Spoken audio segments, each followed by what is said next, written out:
ভারতীয় জনতা পার্টি নদী উত্তর সাংগঠনিক জেলার পক্ষ থেকে আজকে উপস্থিত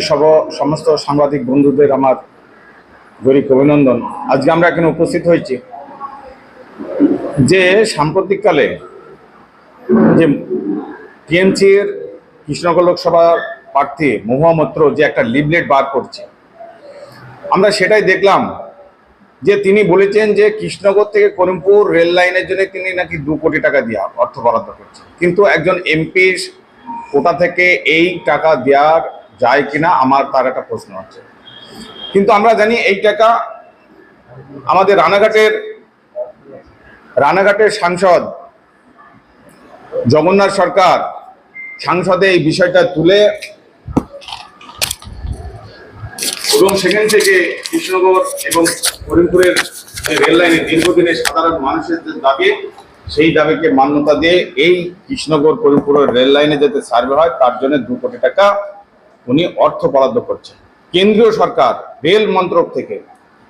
আজকে সেই টাকা কেন্দ্রীয় সরকার রেল মন্ত্রকের তরফ থেকে আজকে সার্ভে করার জন্য এই টাকা তিনি ধার্য হয়েছে এবং বর্তমানে সার্ভে হচ্ছে, মাটি পরীক্ষা হচ্ছে, এটা আপনারা সকলেই জানেন। দ্বিতীয়ত হচ্ছে কোভিডের সময় উনি বিভিন্ন হসপিটালে যে অক্সিজেনের যে প্ল্যান তিনি তৈরি করেছেন নাকি এরকম অনেক টাকা দিচ্ছেন, কিন্তু আপনারা জানেন এটা একটা ভাঁওতা। কেন্দ্র সরকারের তরফ থেকে বিভিন্ন হসপিটালে যেটা হচ্ছে আমাদের সাব ডিভিশনাল বা জেলা স্তরের যেসব হসপিটাল আছে যেখানে কোভিডদের রাখার ব্যবস্থা হয়েছিল, সেই সব হসপিটালে অক্সিজেন প্ল্যান্টের ব্যবস্থা করা হয়েছে। এটা কেন্দ্রীয় প্রকল্প এবং কেন্দ্রীয় টাকায় হয়েছে। শুধু তাই নয়, এরকম ভাবে অনেক জায়গায় তেহট্টর ঘাটের যে ব্রিজ থেকে শুরু করে অনেক জায়গায় আমরা দেখেছি যে হ্যান্ডবিল তিনি বার করেছেন সাধারণ মানুষের কাছে, যেটা দীর্ঘদিন আজকে 5 বছর ক্ষমতা থাকার পরেও যে 52টা প্রশ্ন তুলেছেন আজকে সংসদে, দেখা যাচ্ছে কৃষ্ণনগর লোকসভা নিয়ে একটা প্রশ্ন কিন্তু সংসদে তোলেননি। আজকে সেই ব্যক্তি যিনি অন্য দেশের সুরক্ষাকে টাকার বিনিময়ে বিক্রি করছেন, তিনি আজকেও যেভাবে মিথ্যা কথা বলে সাধারণ মানুষকে মোটিভেটেড করার চেষ্টা করছে, আমাদের কাছে সেটাই মানুষের কাছে সত্যি ঘটনার উদ্ঘাটন করার জন্যই আজকে আমরা এখানে আপনাদের সামনে আজকে দ্বারস্থ হয়েছি। আজকে এই যে ঘটনাগুলি প্রত্যেকটা কেন্দ্র সরকারের টাকা এবং উনি এই বিষয়গুলি নিয়ে মিথ্যা মানুষের কাছে প্রতিশ্রুতি বা হ্যান্ডবিল আকারে যেটা বার করছেন সেটা পুরোটাই ফেক বলে আমি মনে করছি। শুধু তাই নয়, আজকে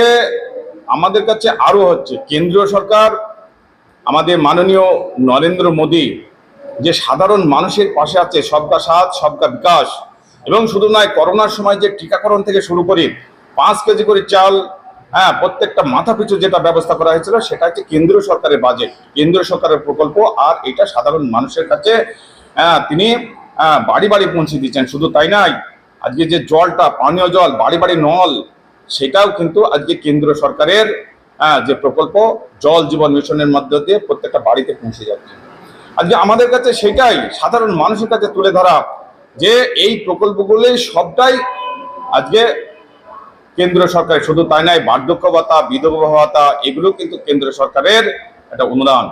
তাই সবটাই আজকে এখানকার রাজ্য সরকার সেটাকে হাইলাইট করে নিজের বলে যেটা চালানোর চেষ্টা করছে, আজকে তারই বিরুদ্ধে আজকে আমাদের সাধারণ মানুষের কাছে এই বিষয়গুলি তুলে ধরার জন্যই আজকে আমরা আজকে এই সাংবাদিকদের মুখোমুখি হয়েছি। শুধু তাই নয়,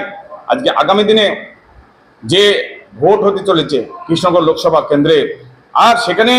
আগামী দিনে সাধারণ মানুষের কাছে একটা বার্তা আমরা দিতে যাই যে আগামী দিনে কেন্দ্র সরকার যদি ভারতীয় জনতা পার্টি এই কেন্দ্রে ভারতীয় জনতা পার্টি জেতে, তাহলেও কিন্তু আমরা যে কাজটা শুরু হয়েছে ইতিমধ্যে কেন্দ্র সরকার শুরু করছে রেলের সার্ভে, সেটা কিন্তু আমরা বাস্তব করে দেখাবো। শুধু তাই নয়, আজকে আমরা কেন্দ্র যে কংগ্রেস সরকার যে বাজেটটা এবার যে এটা নিয়ে এসছে, তাদের ইস্তাহার প্রকাশ করেছে, সেখানেও কিন্তু একটা দীর্ঘদিন তারা ক্ষমতায় ছিল, কেন্দ্র সরকার দীর্ঘদিন কংগ্রেস ক্ষমতায় ছিল, সেখানেও কিন্তু একটা সম্প্রদায়কে ভোট ব্যাংক হিসেবে পরিণত করছে, এবং সেই ভোট ব্যাংকে দীর্ঘদিন তারা যখন ক্ষমতাচ্যুত হয়েছে সেই ভোট ব্যাংকটা অন্য দিকে যখন মোটিভেটেড করেছে বা ট্রান্সফার হয়েছে, আজকে তারা কি করছে, সেখানটাই আবার নতুন করে তাদেরকে ওবিসি এসসি এসটি কে এই মাইনরিটি যারা আছে তাদেরকে আবার সেখানে অন্তর্ভুক্ত করার চেষ্টা করছে।